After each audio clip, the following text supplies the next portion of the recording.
जितना हमें लगता है कि लाइफ मुश्किल है उतनी है भी नहीं। मुश्किल तो हम इसे बना देते हैं। हकीकत तो ये है कि हम कभी दिल से कोशिश ही नहीं करते उसे ठीक करने के लिए। हम तो बस काम चलाओ चीज़ें कर लेते हैं, कभी भी उसकी गहराई में नहीं जाते। हमें बस शिकायत करना आता है, काम करना नहीं। मेरा तो नसीब भी खराब है, ये तो मेरी किस्मत में ही नहीं है। इस तरह के बहाने देकर खुद को संतुष्ट कर लेते हैं। हर बार हमारे पास मौका होता है। सभी को ईश्वर कई बार मौके देते हैं संभलने के लिए।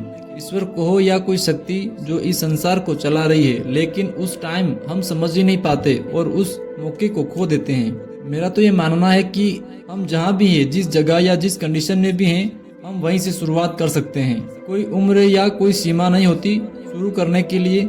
ऐसे कई एग्जाम्पल्स मौजूद हैं जो इन बातों को जस्टिफाइड करते हैं। हमारे जीवन का अल्टीमेट गोल क्या है, हमारे पूरे जीवन का सार क्या है? खुश रहना। तो अगर हमें थोड़ी चीजों से खुशी मिल रही है तो क्यों हम ज्यादा की चाह में दौड़े? खुलकर जियो और अपने अनुसार जियो। इस बात पर शायर ने लिखा है कि 4 दिन की जिंदगानी किसी से गिला ना कीजिए। 4 दिन की जिंदगानी किसी से गिला ना कीजिए। दवा जाम इश्क या जहर जो भी मिले मजा लीजिए। किसी को भी नहीं पता कि मरने के बाद हम वापस आएंगे भी कि नहीं। यकीन मानिए किसी को भी नहीं पता कि मरने के बाद क्या होता है। ये जितनी भी बातें होती है ये सारी धारणा है। ना हम आने वाले कल को बदल सकते हैं, ना ही पीछे जाकर अपने पास्ट को बदल सकते हैं। हमारे हाथ में ना तो पास्ट है ना फ्यूचर, कुछ भी नहीं है। हमारे हाथ में तो केवल ये आज है, ये अभी का पल है। हम इसे ही जी सकते हैं और इसे ही बदल सकते हैं।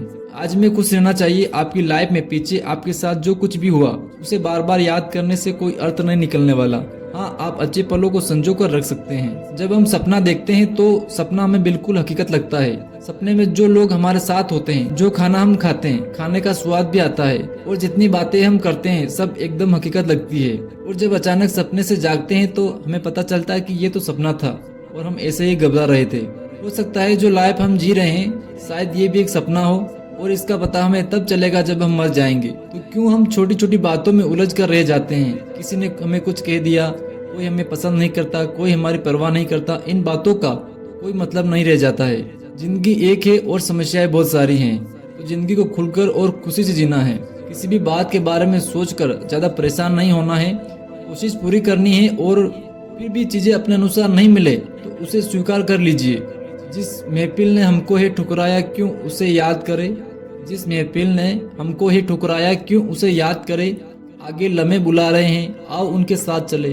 कभी भी खुद में क्रिएटिविटी को मरने मत दो, नहीं तो आपकी जिंदगी बोरिंग हो जाएगी। आप फिल्में देख के पेंटिंग बनाए, मूवी बनाए जिसमें आप हमेशा कुछ नयापन ला सकते हो, जिसको करने से आप खुश होते हो। कम से कम आपके पास एक वजह तो है खुश रहने के लिए। ऐसे कई लोग हैं जो कुछ चीजें ऐसे करते थे जो उनको करना अच्छा लगता था। हिटलर को पेंटिंग बनाने का शौक था, महात्मा गांधी जी को चरखा चलाने का शौक था। तो ऐसे काम जरूर करें, चाहे उनसे आपको पैसा मिलता हो या नहीं, लेकिन आप खुश हैं तो जरूर करें। किसी की इज्जत उसके जीवित होने के समय पर कर लेनी चाहिए, क्योंकि मरने के बाद आप कितना भी कदर कर ले उसका कोई मतलब नहीं निकलता।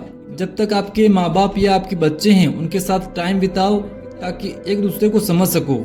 ध्यान रहे जैसे आप हैं। हो सकता है कि आपको लगता है कि सभी को मेरे जैसा बनना चाहिए, मेरे जैसा सोचना चाहिए, तो ये गलत है।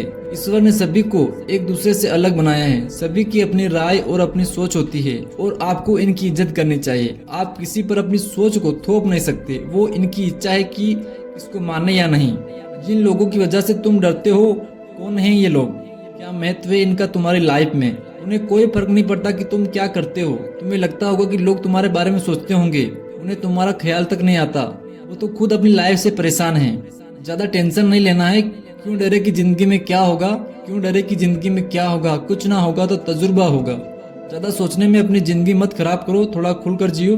तुम जैसे हो वैसे ही रहो, तुम्हें और कुछ बनने की जरूरत ही नहीं है। तुम्हें ईश्वर ने पूर्ण बनाया है, तुम अधूरे नहीं हो जो दूसरों का साथ ढूंढते फिरते हो। हमें लगता है कि मौत का कारण कोई बीमारी होती है, हम कारण ढूंढते हैं। मरने के लिए दूसरे कारण की कहाँ जरूरत है?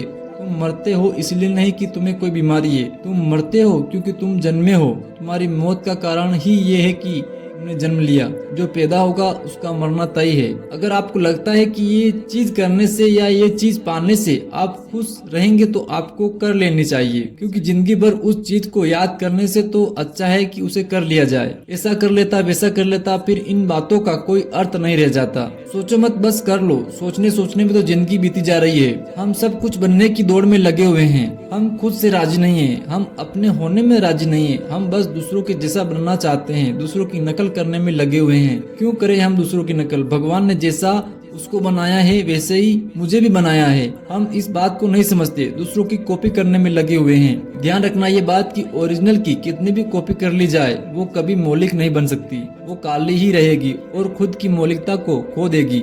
हम जीवित हैं लेकिन हमें पता ही नहीं है कि जीवन क्या है। जीवन तो आज में हर पल को जीने में जीवन है। प्रश्न इस बात का नहीं है कि हम जन्मे क्यों हैं, क्या कोई अर्थ है हमारा, हम किस कारण से पैदा हुए, क्या फर्क पड़ता है इन बातों का? हम जान भी लेंगे तो इससे क्या हो जाएगा? हो सकता है हमारे जन्म के पीछे कोई कारण ना हो, या हो सकता है कोई कारण हो। जरूरी थोड़ी है कि हर चीज के पीछे कोई कारण हो। जिंदगी बिना कारण के भी जी जा सकती है। आपके पास 2-3 व्यक्ति ऐसे जरूर होने चाहिए जहां आपको पर्दा ना करना पड़े, आपको मुखौटा ना लगाना पड़े, अपनी बातों को छिपाना ना पड़े। जैसा आप फील करते हो उनको ऐसा ही बताए, जहां आप खुलकर बात कर सके, अपने दिल का बोझ हल्का कर सके। अपना एक ग्रुप ऐसा बनाए 4-5 दोस्तों का, जहां रोज आधा 1 घंटा आप इधर उधर की बातें कर सके। इससे होता यह है कि आप टेंशन फ्री हो जाते हो, भले ही थोड़े समय के लिए ही सही। अगर ये वीडियो आपको अच्छा लगा हो तो लाइक सब्सक्राइब जरूर कर देना। ऐसे ही वीडियो देखने के लिए मैं उम्मीद करता हूँ कि ये वीडियो आपको अच्छा लगा होगा। Thank you. जय हिंद।